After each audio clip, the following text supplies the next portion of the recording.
And what's up, dogs? Welcome back to the Woody and Daffy Duck spin-off channel. And right now we got a couple of updates, but for today's video, me and Wowie are gonna review Spider-Man Homecoming. Whoa, did you say Spider-Man Homecoming movie review? Can we be part of it? Because we want to share our thoughts of it. Oh no, you're gonna take over the review again? Come on, it's the spin-off channel. This is the channel for the other characters. It's our time to shine. Exactly, well, Ouija has a point. So you two, I don't know what is the point of having the spin-off channel if you're gonna take over our videos. Well, technically, I take over the Wonder Woman movie review, and this time, we and Woody decided to do Spider-Man Homecoming together. Now, no offense, my predictions from how you're going to review the movie is going to be quite boring. Boring? Who are you calling boring? But can we review the movie? And you can review another movie for another time, and this time me and Daffy will never bother you. You guys promise that? We promise. And warning, major spoilers of the movie. Yep, the reason why we don't review movies earlier is just because we want to give people time to see the movie. But if you have not seen Spider-Man Homecoming, major spoiler warnings. Okay, fine, guys. A deal is a deal. Well, we will just come back to review another movie. Well, I guess so. Anyway, I'm Woody, I'm Daffy. Wait, what? Okay, let's just switch positions. I'm Woody, I'm Daffy. Okay, and this time we're gonna movie review Spider-Man Homecoming. Yep, this is Spider-Man's technically second debut in the Marvel Cinematic Universe, and this time Spider-Man is home with Disney and Marvel deal. Some of you are confused that they have to keep on recasting Spider-Man. Okay, before we even start the movie, we'll just tell a little bit of a fun fact back in the 90s, where Marvel Studios is having franchise bankruptcy, which is they don't really know how to control their own characters like the other superheroes, so they have to give rights to the superheroes to other studios teams, like X-Men Fantastic Four goes to 20th Century Fox, and while Spider-Man heads over to Sony Pictures. When Spider-Man was owned by Sony Pictures, aka Columbia Pictures, well, they have the exact same name, but they're part of the same company. They just hired a man named Sam Raimi to direct the Spider-Man trilogy, starring Tobey Maguire. The first film just got a success for over $821 million worldwide, and of course, it has gotten more successful for Spider-Man 2, which is a great superhero sequel and one of the greatest comic book films of all time. But until then, it went downhill with Spider-Man 3 with too many plot lines, cheesy dialogues, too many villains, and also this scene. They totally ruined Peter Parker. Just why? Just why? Come on, what were the writers thinking? This is full on beyond stupid. I don't want to see that ever again. And by the way, what about Spider-Man 4? Well, you see, they were about to plan a Spider-Man 4 in 2011, but turns out it just got cancelled. What? Why? It's because Sam Raimi and Tobey Maguire dropped out the fourth film. That sucks. Yep, it sure does, partner. Then what happens next to the future of Spider-Man? Well, a year after Spider-Man 3, Marvel President Kevin Feige just launched the Marvel Cinematic Universe by its very first debut from the first Iron Man film in May 2018, which really creates the Avengers, which makes Marvel Studios really successful and the biggest crossover event in comic book history.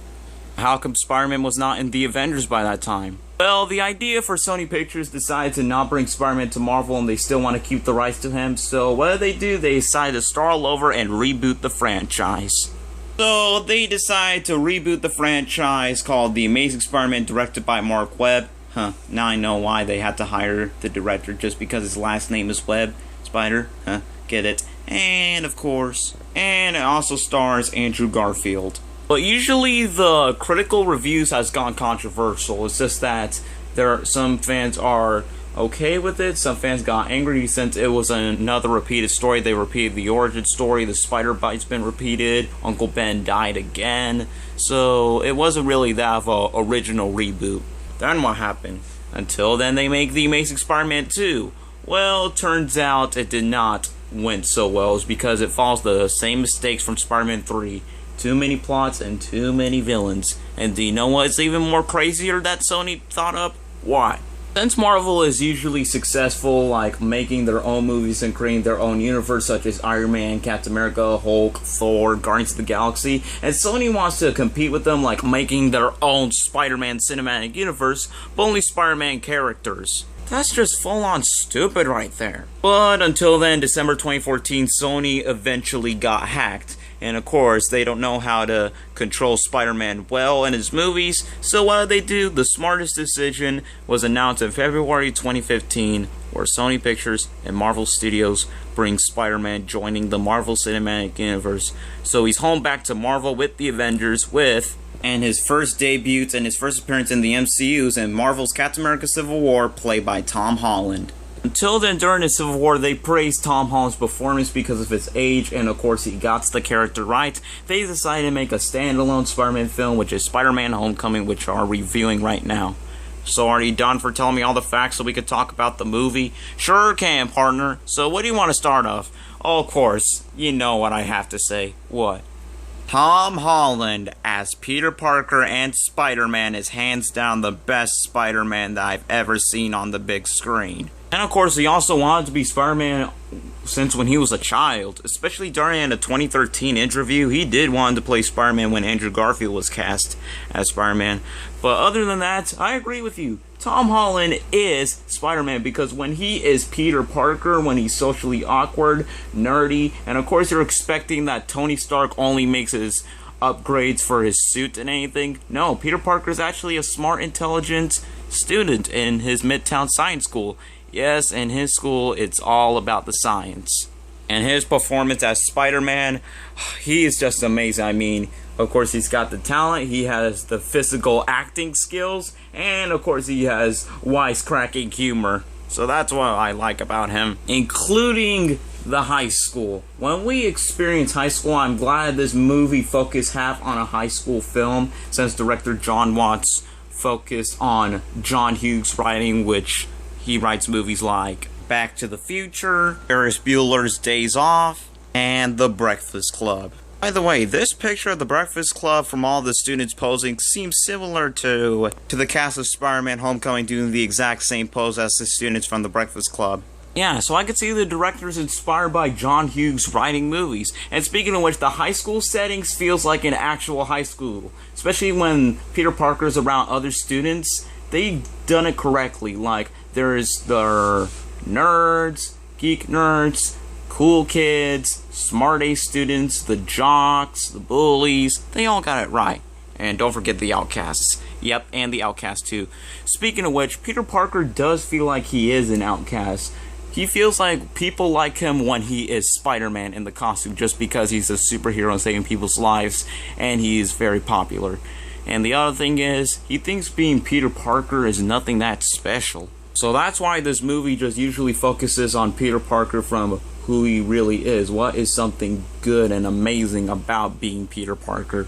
And even the action scenes are good. If many of you guys have not seen all of the trailers, I only recommend watch the first trailer. But other than that, the other trailers pretty much spoil half of the action scenes of the movie.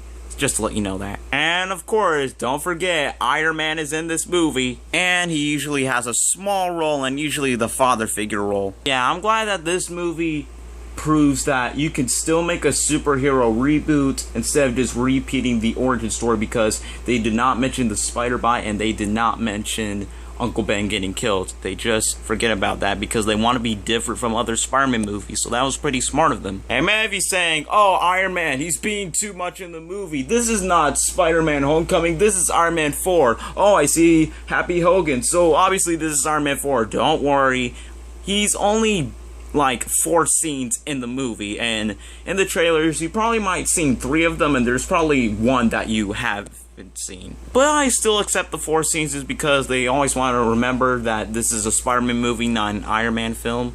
So they done it right. And this movie does a lot of Easter eggs and references to a lot of Marvel movies, including the very beginning of the movie scene where we see Michael Keaton's Adrian Toomes, aka the Vulture. We're about to talk to him by a couple of minutes, but so far we just want to tell you that this movie has a big connection to the Marvel Cinematic Universe, like a lot of them, including the very beginning where it starts off from the Avengers battles and Adrian Toomes works on this business called Damage Control, which usually clean up superhero messes after battles, until usually Tony Stark decides to take over the company because Tony feels bad, like it's his fault for causing destruction during the superhero battles. So until then, Adrian Toomes just got angry because he's trying to make a business out of this, and he's decided to make money to protect his family.